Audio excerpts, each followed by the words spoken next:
New York ain't New York anymore. How I miss those old pals of mine. President Theodore Roosevelt is invoked so often in our contemporary politics that it's easy to forget he died quietly in his bed a century ago.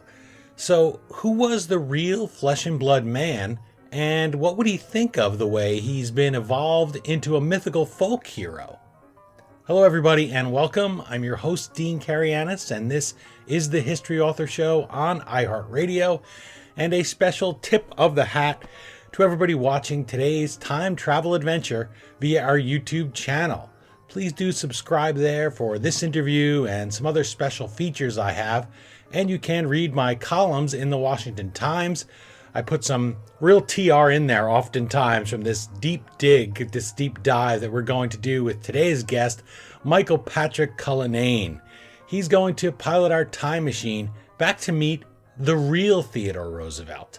He is the author of Theodore Roosevelt's Ghost, the history and memory of an American icon. And that book won the coveted TR Book Prize. So there's nothing supernatural about it. It's all hard history. Michael Patrick Cullinane is a professor of U.S. history at Roehampton University in London, and he's the author of previous books, as well as the upcoming title, Remembering Theodore Roosevelt, Reminiscences of His Contemporaries. He also hosts the Gilded Age and Progressive Era podcast. Please do visit him at michaelpatrickcullinane.com.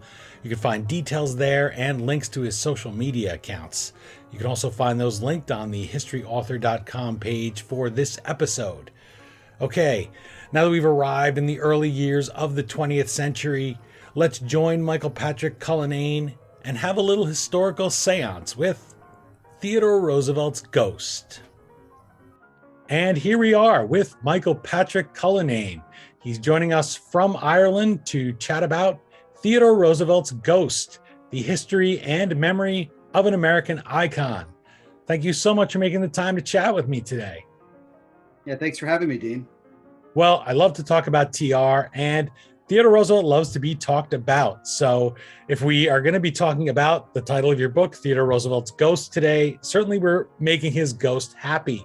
But one way to make his ghost happy certainly is to get his life right, to get what he thought right, to get what he did, what he didn't do, to see him as he really was. We grew up with him on Mount Rushmore, right? We grew up knowing that he was a legend, but this wasn't always the case. His reputation has risen and fallen. For instance, 1943's Arsenic and Old Lace, we see him portrayed as kind of a buffoon. Dig through the myths, blow them away, and bring us this accurate portrait of the 26th president. A great question, because the myths are everywhere. In fact, I have to say, I think we make the myths ourselves. We create them. We're very much part of, we're in the ghost making business, actually, all of us. And that's a great thing, because ultimately the present is what dictates the past in almost all cases. We're rewriting the past on a regular basis.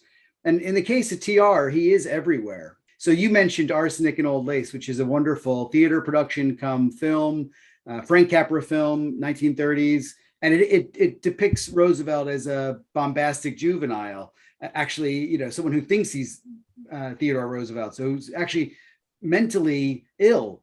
And what I wanted to do with that is to try and get into the mind of the actors to understand what they were thinking about Theodore Roosevelt at that time when they were portraying him. So the actor in that case who was portraying him was informed by a biography. And I think in a lot of cases too, documentaries, films, a lot of cultural productions rely on biographers. They are extremely powerful people. And the biographer that inspired that film and inspired a generation is Henry Pringle's Pulitzer Prize winning biography of Theodore Roosevelt, which casts him as a juvenile delinquent president who is all id and no sort of restraint.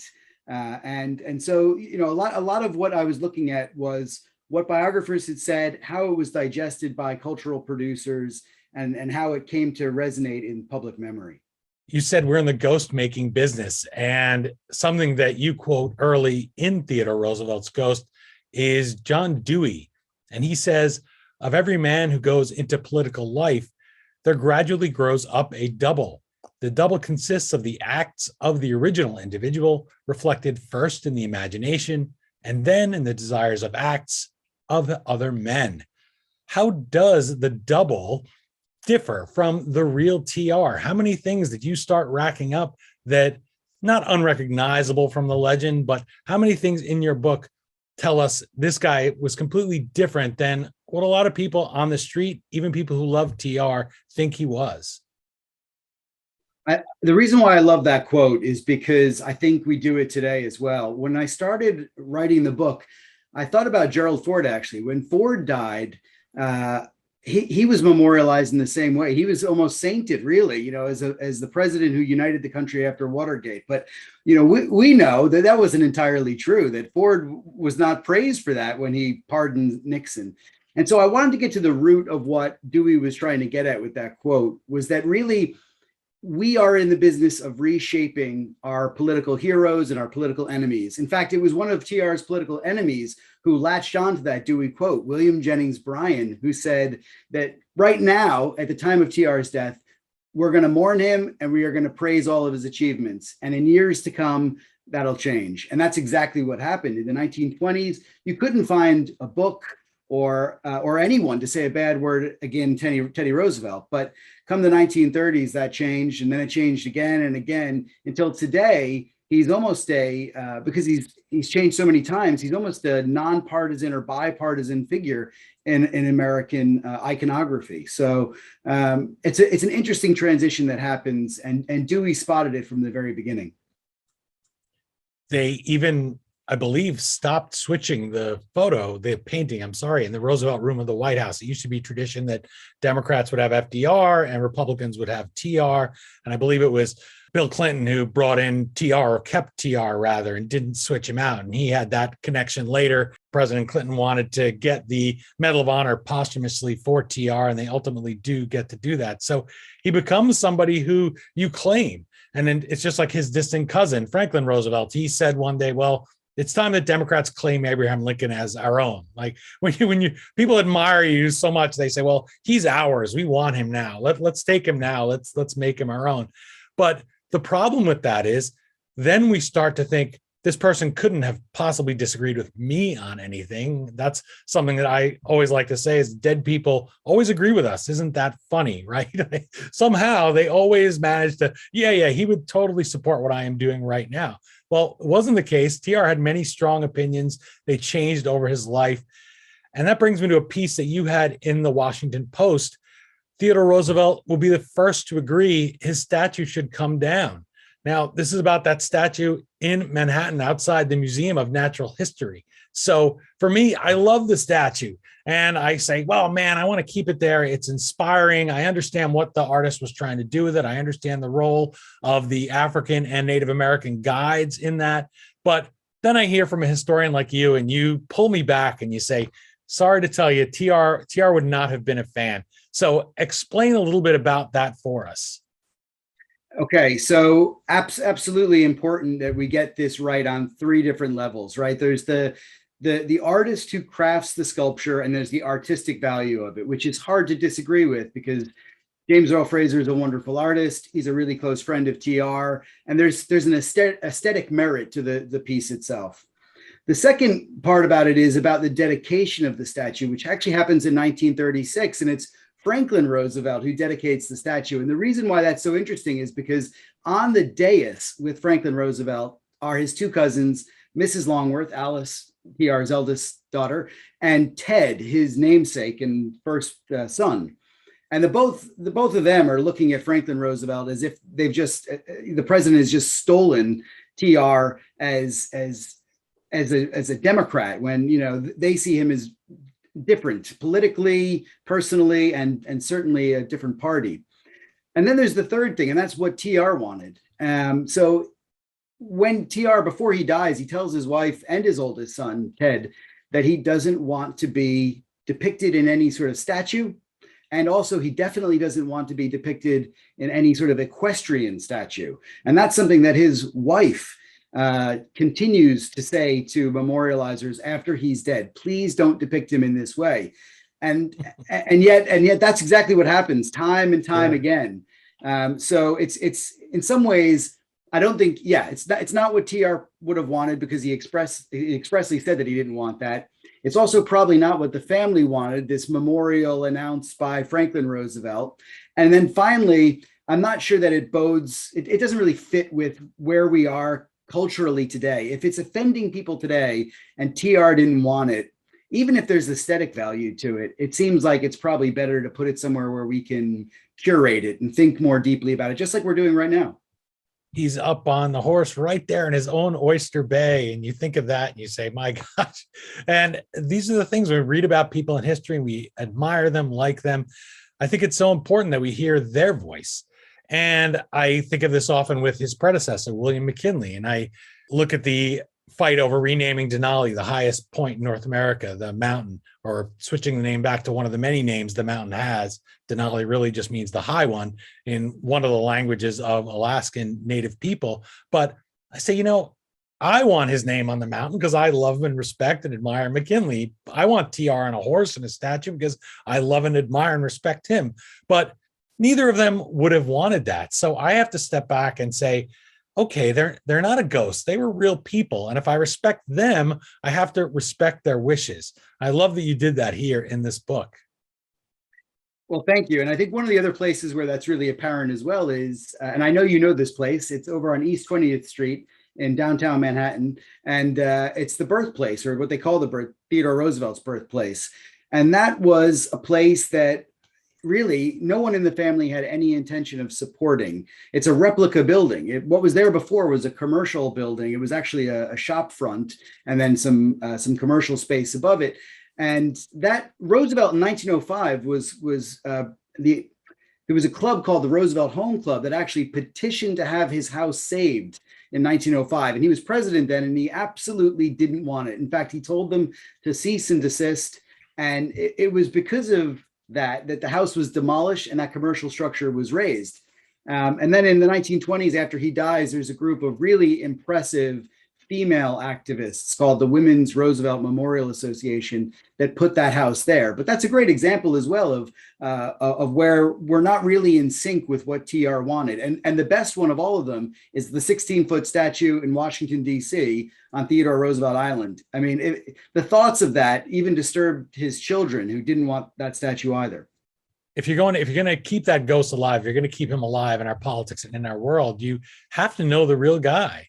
When I read a footnote in one of the TR biographies behind me, I saw that he met with Churchill for the first time, and I was so excited. So I wanted to go read the footnote. They must have been great friends. They had so much in common. I liked both of them.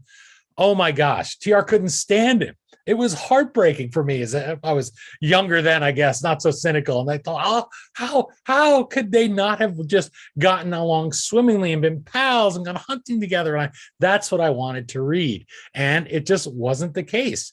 That's a perfect example of how this kind of thing happens. We think the ghost is the real person because the real person's no longer here to speak to us, even his children. You mentioned Mrs. L, Alice, his oldest child, his first child, and the last one to pass away. They called her the other Washington Monument, so that gives you an idea of how important she was.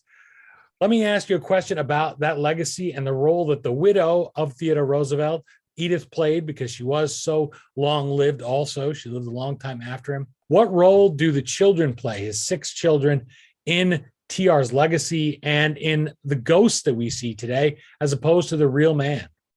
Yeah, it's a great question because they all play a different role. You mentioned Edith. Edith doesn't die until 1948, and she plays a really important role in largely the 25 years between his death and when she passes away, particularly in those first 10 years. In the 1920s, she basically was the gatekeeper for all of the resources that biographers would use. And she also sued or threatened to sue some of TR's friends who wanted to use letters that he had written to them. And she was really trying to protect TR's legacy as best she could, but she didn't do a great job. I mean, by restricting the materials, what she did was she let poor biographers have a shot at TR. And then in later years, that led to a complete revision of TR. So it was quite a stark division between these sort of like really hagiographical biographies, sainthoods, versus this, petulant, crazy Teddy that's presented in the 1930s. A lot of that is down to Edith and Ted, who is his eldest son and does try and restrict biographers as well.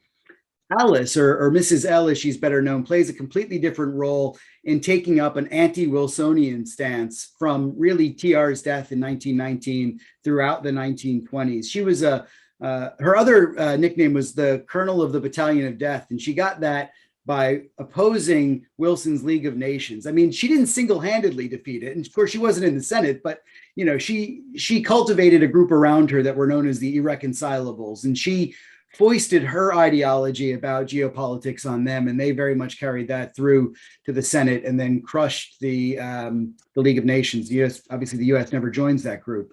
And she became an isolationist in the 1920s, believing that that's what her father would have advocated. Now, her TR's other kids play roles as well. Archie, which is is one of his youngest son after Quentin dies. He publishes some pretty strange stuff in the 1950s. Really bigoted and racist diatribes, anti-communist, and he took up the sort of the side of Roosevelt in the World War I period, where he was very much against hyphenated Americanism and against immigrants and all for assimilation is what Roosevelt would have called it. So that's Archie. And then his youngest daughter, Ethel, she really saved the Roosevelt Memorial Association in the 1970s. So this was a memorial fan club, basically, a really important group, congressionally chartered. They were sort of losing steam in the 1970s. And it was Ethel that rejuvenated them, put people in important positions within the association, and kept the legacy and memory of TR going. So they've all played a role in some way or another. It's important, I think, to view TR's legacy through his family, because it's, of course, not just his kids, it's his grandkids, and it's also indirect descendants, Hyde Park Roosevelts that, this comes out in the other book that I published about TR's contemporaries and what they had to say about him. A lot of the family, a lot of the neighborhood friends, a lot of them bring the legacy forward into the 20th century. And you have Franklin Roosevelt, who really, you used the word steal, so I don't feel bad about using the word steal, because I've been trying to stop myself from using it, because that's really what happens. And poor Ted, Ted Jr., Theodore Roosevelt Jr., lives his whole life with being compared to his father. And this is something that Alice says. She says, poor Ted, he can't walk across the street without somebody comparing him to the old man. And if he walks across, you'll have 10 guys saying, oh, TR would have done it better. He doesn't know how to walk across the street. And even if Ted does it perfectly, they say, he did it just as old Teddy would have done it. So he is an amazing man in his own right, is Ted Jr. In fact, I interviewed an author on Ted and about his service, mostly in the wars, the two world wars. So talk about a ghost. They all had so much to live up to. And then their cousin comes in and says, hey, or their distant cousin, really, and their first cousin, Eleanor, and they say, well, sorry, you got to get out of the way so Franklin can get to the White House, because he's going to be governor. You're not Ted. We're just going to push you out of the way, and we're going to steal your dad from you, and we're going to name ourselves. What role does FDR play in reshaping this notion of Theodore Roosevelt's ghost that you discuss in Theodore Roosevelt's Ghost? And how does your book reclaim that and turn back the clock to a time when we just had one President Roosevelt on the books? Yeah, it's a great question, because Franklin Roosevelt obliterates the previous Roosevelt, Theodore, at least in public memory in the 30s and 40s. And it's not really until the 50s that I think John Morton Bloom called TR the Republican Roosevelt, to try and revive that earlier administration that had been forgotten during FDR's 4 terms, or nearly 4 terms. So, however, the one thing I would say about FDR is that he doesn't try and present himself as a son or daughter of Roosevelt, but it comes across that way for him, unfortunately, because he wants to be as respectful as possible, but ultimately his name is Roosevelt. And in 1920, when he runs for vice president, he sees the benefit of that. I mean, the Democratic Party sees the benefit of him being a Roosevelt, and so they nominate him. I mean, he was a junior politician at that stage, probably wouldn't have been nominated for vice president had he not had that Roosevelt name. But where things really kick off between the Oyster Bay clan and the Hyde Park clan is in 1920. Ted and Alice really take offense to Franklin running as vice president. And they believe he's only doing it because he's got the Roosevelt name.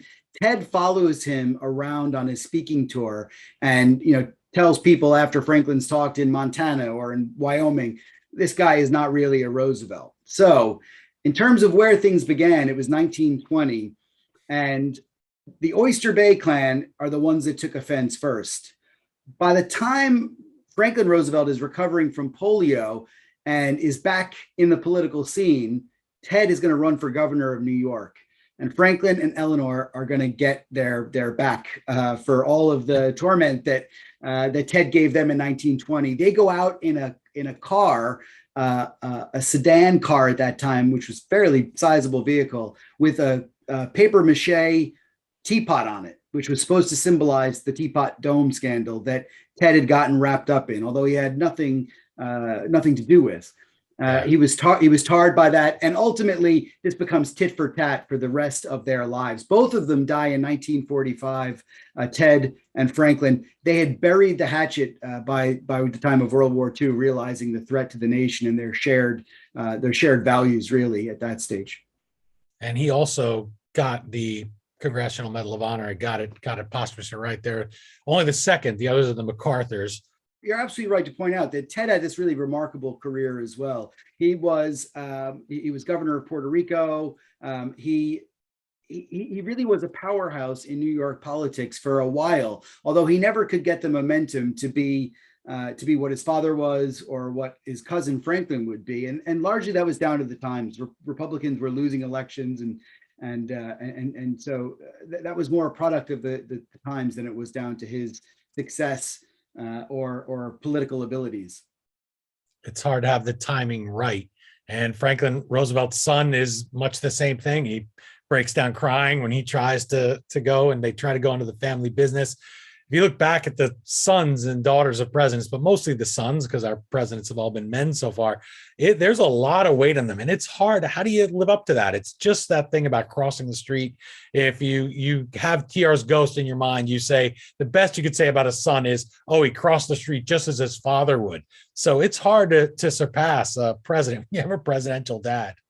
Absolutely. And it's difficult on all of them in different ways. So Ted actually has a breakdown as early as 1898, I believe, when TR was going off to fight that war in Cuba.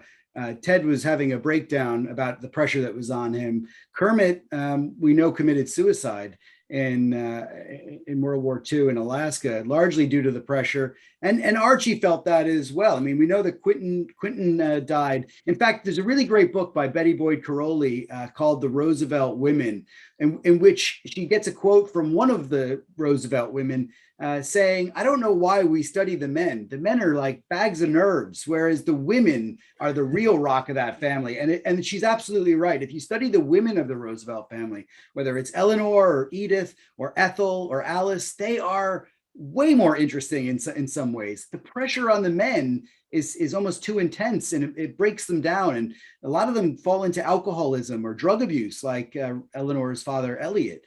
But the women are really rocks, and their fortitude is incredible. And their sisters as well, or TR's sisters rather, were really something. Bammy, one of them, and they called Bi, because here she's twisted. I believe she had spina bifida, whatever it was at the time that they couldn't quite diagnose. And she was still so fast and would run and race in and out of rooms. And so they called her Bi, because it was always Bi. She'd be zooming past. And Alice has that too, a little bit when she's young. And I was just looking while you were speaking for some of those books. One very obscure one is called All in the Family. And that's by Ted. And he writes about their whole family and a lot of the things kind of to get his campaign going, maybe if he thinks he's going to follow in the footsteps. But you go to that cemetery in Oyster Bay where TR is laid to rest, and you see some pretty short dates on some of those headstones where you have had people who had great tragedy, took their own lives. And this is part of TR's ghost. It's something that David Petruccia mentions in the epilogue of his book, TR's Last War, where he says, when he was down there in South America or whenever he hunted, he always carried that vial of morphine to overdose himself so he wouldn't be a burden. And so at the end of his life, who knows that there are some details that he brings out, some facts about the way he passed away, and talks about, we can't know these things, but we don't want to think that. You and I, Mike, we want to think, no, he went out with his boots on. He'd never possibly just give up like that. He is Theodore Roosevelt, but that's not the real man. And I thank you for this service you've done to history. And really, on behalf of this guy, I showed you earlier that I have him here. You did a real service on behalf of him, because you tell us who the real guy was. He was stiff and lame and sore. He was blind in that one eye after that boxing incident. He had real problems, infections, also deaf in one ear late in his life. He wore out. So I want you to mention something. I showed you my TR bust here. People watching on YouTube can see it. You have one behind us. Tell us what that is and what it means to you, because that's something really special. Mine just bought from the store. Yours is earned. So this is the book award that the Theodore Roosevelt Association gave to me in 2019 or 2018, and it's pretty treasured. I mean, I spent 10 years studying TR and studying about, well, basically I've seen him everywhere for those 10 years. I couldn't help but see him in commercial advertisements, Washington Nationals, president runs. I mean, he shows up everywhere. And the thing for me, just going back to what you were saying, Dean, about if there's any service done with this book, I hope it is that PR is a human being. And so often we expect from our leaders to be more than human. And I think understanding that we all have our faults. There's a great line that Whitman has in his poetry, his famous Song of Myself, where he says, "Do I contradict myself? So I do. I contain multitudes." And I think for TR, that's so apt. I mean, this is a man who at one stage was advocating that the US go to war, and then also negotiated an end of one of the bloodiest wars of the 20th century. He's got so many contradictions. He killed 11,000 animals on his 9-month safari, and yet he's better known for his conservation efforts, rightly so as well. So he's a man of contradictions, and I think all of us as human beings are. So for me, the book tries to get to the heart of that, to show that we currently today are the ones that are the agents of his memory, the keepers of that flame. And we need to be honest about that, not only about the past and what he wanted, but what our interests are in remembering and memorializing him the way that we do. He's really everywhere in our world. He shows up on The Simpsons. Literally, his ghost shows up on The Simpsons. So, and they do a whole episode. Bart Stops to Smell the Roosevelts, I believe is the name. And this is something that when you realize he's dead 100 years and you stop and you reflect, you say, of course, he can't be the guy that we know. Everybody's had their hand in his legacy. Absolutely. And I think for me, some of the most interesting depictions are commercial advertisements, and they're almost subliminal now. I mean, Cadillac had an ad out in 2019, an integrated campaign. It was print, internet, video, and it was called Dare Greatly, where a female announcer was just basically talking through one of TR's speeches. And the next week, I saw an ad for another TV channel, which was a wellness channel, and it had a quote from TR saying, if you kick the person who is most responsible for all the things in your life, you wouldn't sit for a week. So you've got like Cadillac telling you to dare greatly, and you've got this wellness TV channel telling you to kind of just, reflect on your life and take it easy. I mean, this is TR, but in two very different guises. And that continues in so many different places today. You're enjoying my conversation with Michael Patrick Cullinane. His book is Theodore Roosevelt's Ghost, The History and Memory of an American Icon. He's also host of the Gilded Age and Progressive Era podcast. Visit him at michaelpatrickcullinane.com. You can also find him on Twitter and LinkedIn. Serge Ricard, editor of A Companion to Theodore Roosevelt, calls Theodore Roosevelt's Ghost a most original contribution to U.S. cultural history and to the study of an exceptional president whose achievements still resonate in the collective psyche This book throws the light on the cultivation and workings of historical memory and should arouse interest not only among Roosevelt scholars and other historians, but also among social scientists and all students of cultural memory and cult-like commemorations, unquote. So there we have that word cult again. And that's very easy for all of this admiration of Theodore Roosevelt's ghost. People who have craven images of him like I do and you do there. Very easy to turn him into a figure that's up in stained glass, which is actually the case. You just were mentioning to me before we started recording. But he did change. He was different. He had contradictions like all of us. He's so against remarriages, second marriages when his first wife dies. But he's young and he wants to get married and have love and have a family. So he gets remarried. That's a contradiction. In his own life, you're sitting with many books behind me. There was a fad called I think it was the 100-meter book or the 10-foot library, something like that, where you would pick your 100 favorite books and people would have discussions back and forth. And TR himself says, well, there's no one set of 100 books that you'll like at 20 that you are still as important at 50, that are still important when you're 60 and 70, or when you're 10 years old. Certainly you change. And I admire what was in that quote right there. Anybody who can make an original contribution, and that's the phrase there that Mr. Ricard used, to the scholarship of somebody so written about as TR. Give us a few things that readers will find in here that explain away or that debunk some of the portrayals of your subject. He's somebody that's even more inspiring to us than somebody who's just perfect up there on Mount Rushmore. Well, Rushmore is a really good example. I mean, there's a lot of really great memorials. When I say great, I mean great examples of memorials that are often confused, misunderstood. And I think for Roosevelt, he was really keen on artistic memorials and utilitarian memorials. So, he talks a little bit about that when he's alive. But one of the last things that he contributed to in a cultural capacity was a movie called Our Teddy, better known as The Fighting Roosevelts.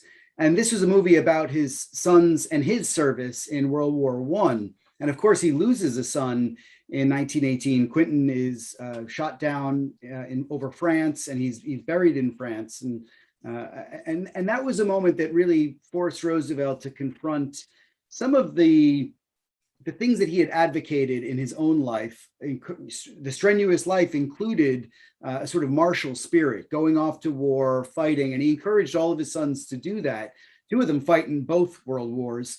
But losing his son Quentin in 1918 was a moment that really made him reflect. And it would have been interesting to see if he had lived any longer, but he dies about, I think it's less than 6 months after Quentin himself dies.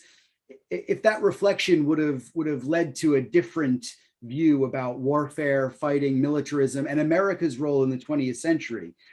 So I think he had those moments where when he was in office as president, he was often very different when he was out of office. I mean, take, for example, his advocating for war with Spain in 1898 versus when he's in office negotiating, a peace in the Far East, or when he's looking to calm down relations with Morocco and European imperialism.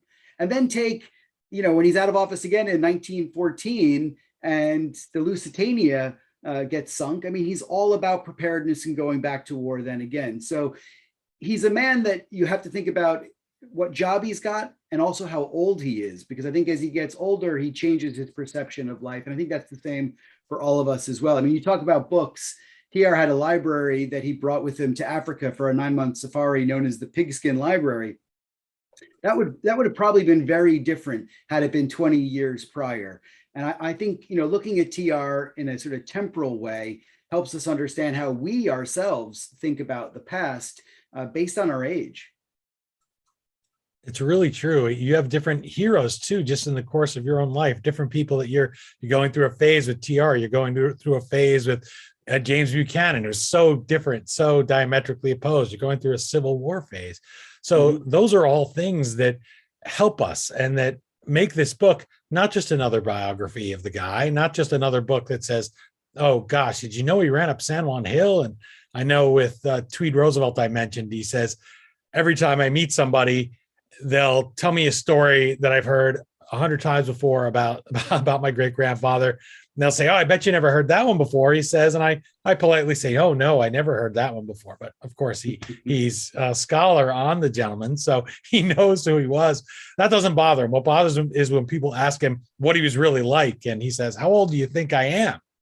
And that I'm not, the guy passed away 100 years ago. I'd have to be 125 now to have any meaningful memories of him, right?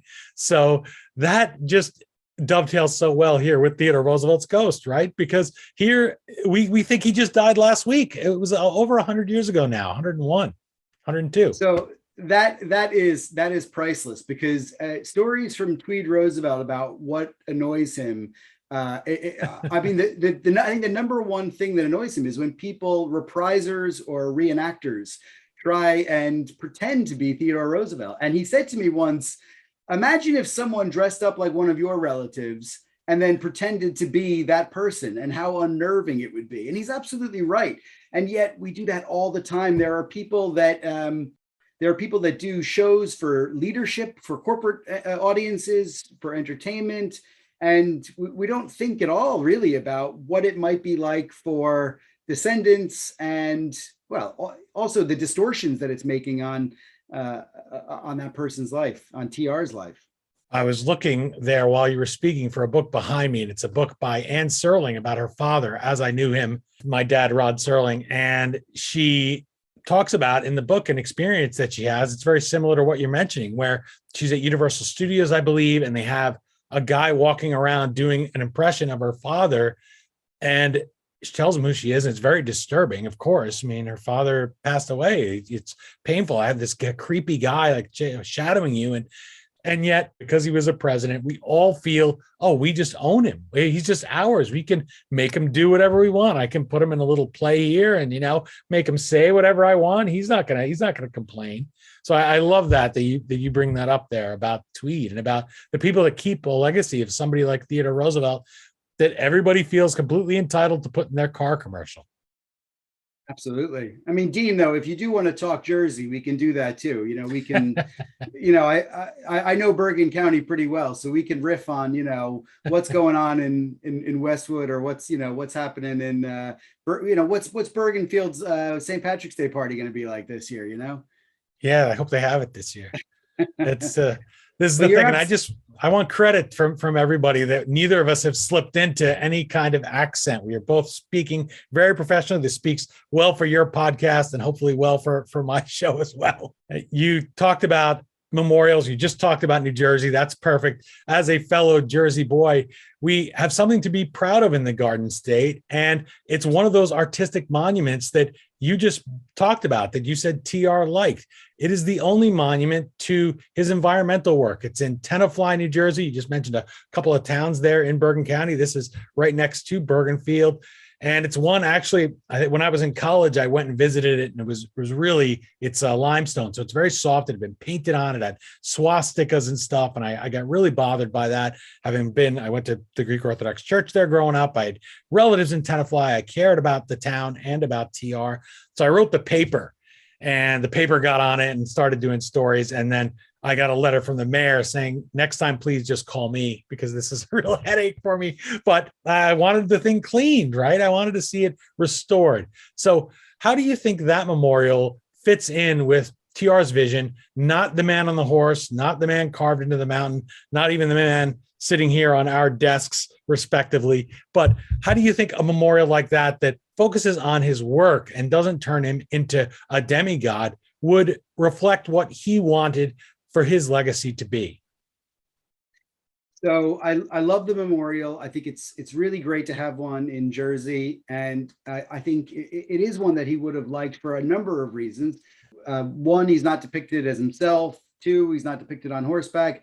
But three, he's depicted as a conservationist. And that's something that Edith and him both very much wanted him to be portrayed as. And interestingly, when that memorial goes up in the 1920s, most people aren't really talking about conservation anymore. It's not until we get into debates about climate change that we start to talk about TR, the wilderness warrior. but he is and remains the greenest president we've ever had. Not only does he enact more laws and legislation that positively affect our environment, but also he loved it. He created a sense of a love for the outdoors that he tried to inculcate in other people, including the mass of America. So that's part of why I think it's so important. It always breaks my heart to see it vandalized. It's in a park, and it's like a perfect place for teenagers to go. It's right near the high school, and Right. and so it's like a perfect hangout for teenage kids. And it's unfortunate that it gets vandalized. But I always think about the cougar. I think it's a cougar that's there because TR's tennis cabinet donated a cougar to him when he was leaving office, and Carl Ackley, a naturalist, actually sculpted a lion that was supposed to be a representation of TR, and he loved those sort of things. In fact, Edith said that if she could, she'd like to have the lion that Carl Ackley had crafted to be part of the national memorial, but it never came off. So that one seems particularly fitting to me. And great, right here in New Jersey. So that's good that they did something right for his legacy, because you talk about vandalizing, and when you talk about vandalizing something physically with paint, that's one thing. But then when you see books, you see claims. There was a terrible book out that I won't even name, and not terrible because I love TR, but just because it failed the history so spectacularly. Like, he's still getting blamed for things 100 years later. He's still being invoked and pulled and pushed and being judged. And he had many times when he was speaking and he was off the cuff. We all do that. And yet we write down what he says because he's important. He's not allowed to be, as they say in baseball, there's a distinction, I believe it's in George Brett's book, between horse something and bull, the same thing. And they say nobody knows where this came from in baseball, but is a real distinction where the horse, that's you're challenging somebody's character. Now you're serious about it, and people will take offense. You get thrown out of a baseball game for telling a ref that a call was horse excrement. And so this is the thing with TR. Sometimes he was just speaking. Sometimes he just was full of it, just like any of us. And I love that you bring us that here in Theodore Roosevelt's Ghost. You also talk about his time in Cuba.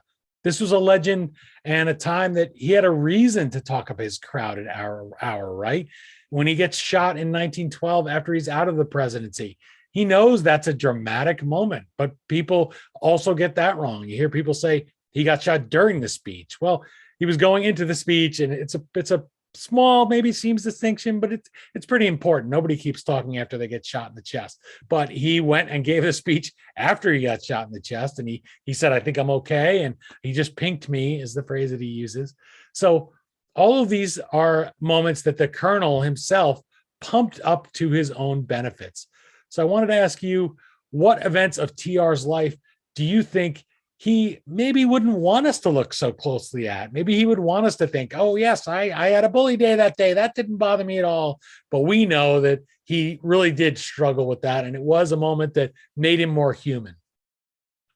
It's a great question, because I think there are times in his life where he can say, I'm just blowing off steam. It's just a bit of BS, whatever. But there's times when he's president, when he makes decisions that you can't blow that off, because it has a direct impact on a number of people in the United States. And so I think for me, the bits that he probably wouldn't want you to look closely at are some of the bad decisions as president. And there are a couple. And interestingly, I think most of the biographies of Roosevelt deal more with the heroics of Roosevelt, up San Juan Heights, or, the Brazilian expedition, or the safari. The presidency is the one where when he does get things wrong, they're pretty lasting. So one of the interesting things to me was Elizabeth Cady Stanton, who was one of the leading suffragettes of the time when TR was president. She's going to die in 1902, in fact, when TR is president. One of the last letters that she writes is to TR, and she tells him, push for women's suffrage. It will make you immortal. And she's absolutely right. If TR had pushed for women's suffrage when he was president, even if he didn't like the way he did when he was running for president in 1912, which was a sort of like, ham-fisted half measure, if he had done that in 1902, he would have been immortal. The country, especially all of the women that wanted to vote, would have seen him as a hero, as important as probably Lincoln and Washington. I think he would have been in that trio of greats.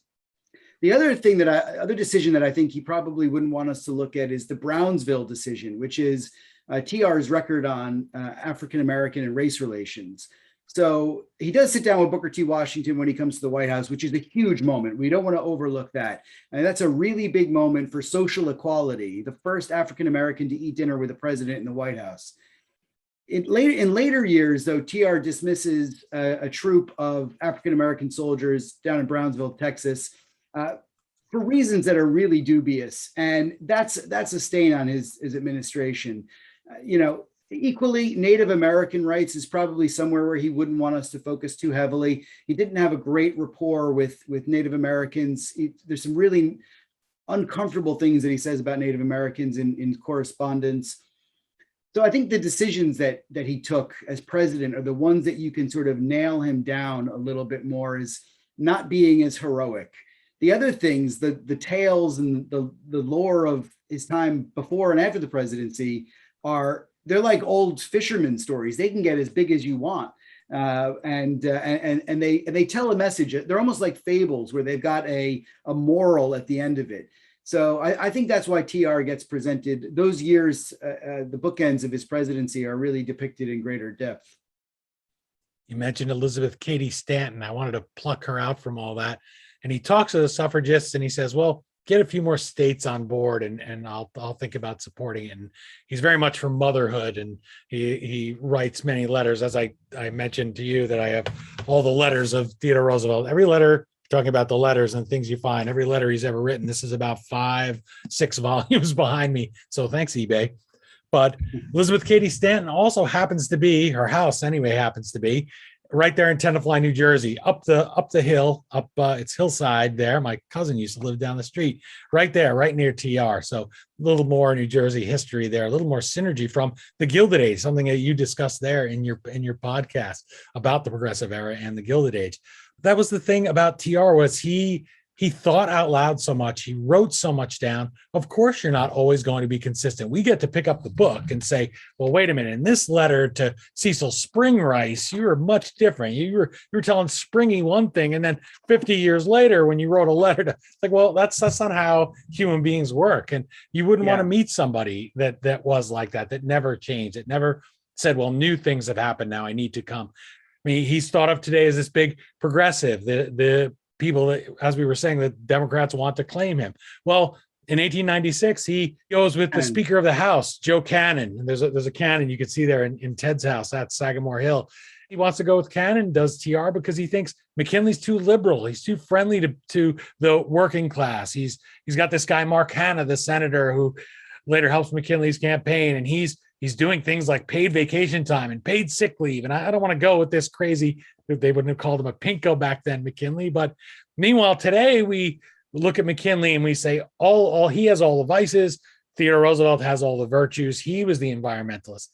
McKinley even meets with Booker T. Washington. So he meets him a few times, doesn't have him to the White House. So this is what happens in history. I love that Theodore Roosevelt's ghost goes back and digs into things like that and resets the table, let us meet the guy for who he really is.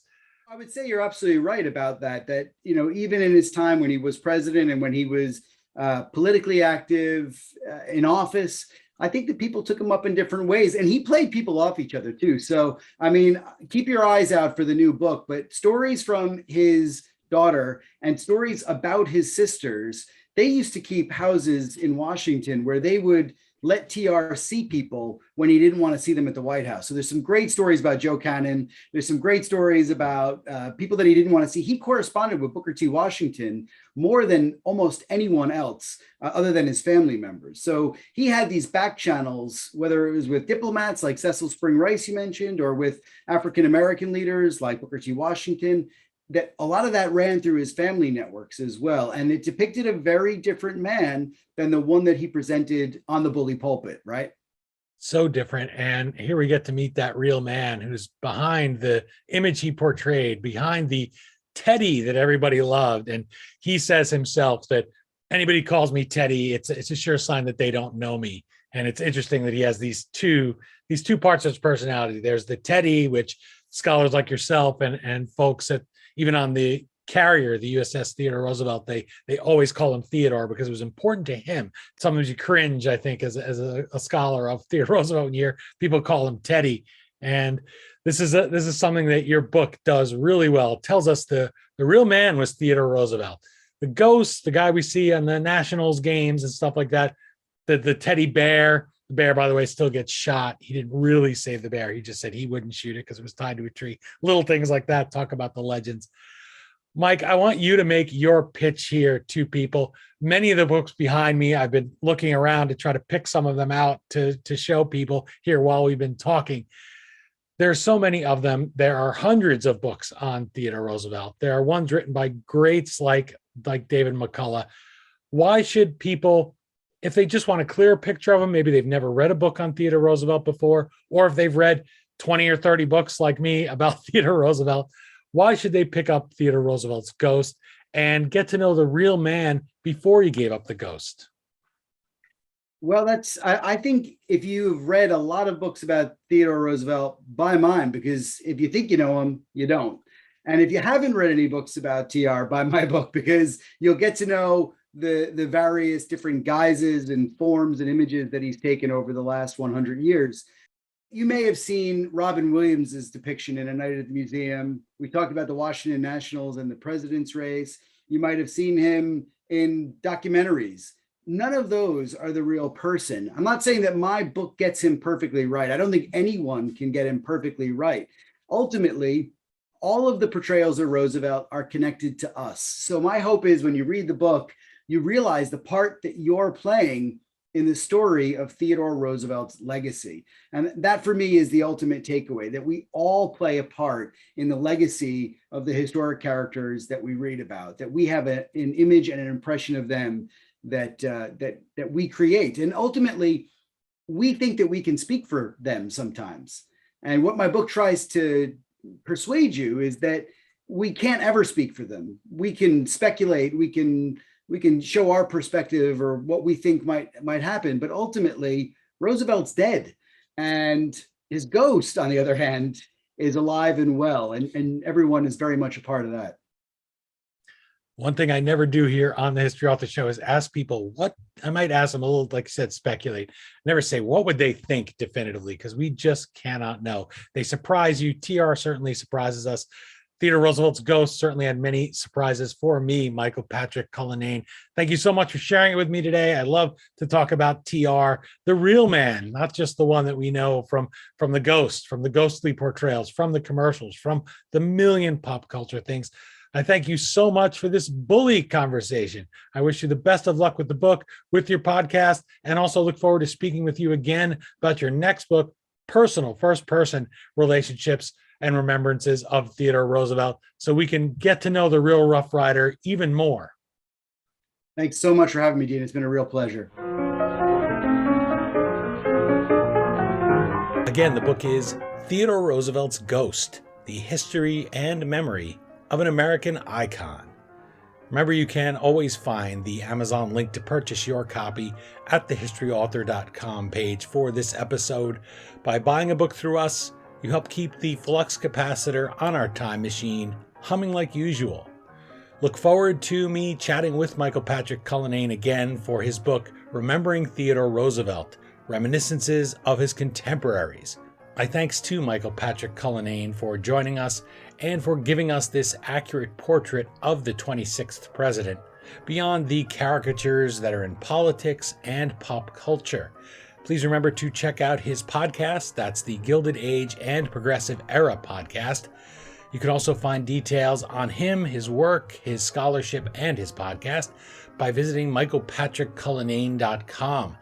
He's on Twitter and LinkedIn, and you can find me on Facebook, Twitter, Instagram, and LinkedIn.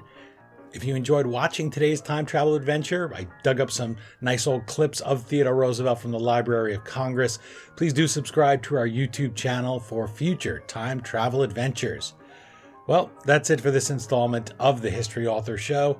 I hope you'll join us for our next all-new interview right here on iHeartRadio or wherever you enjoyed this journey into yesterday.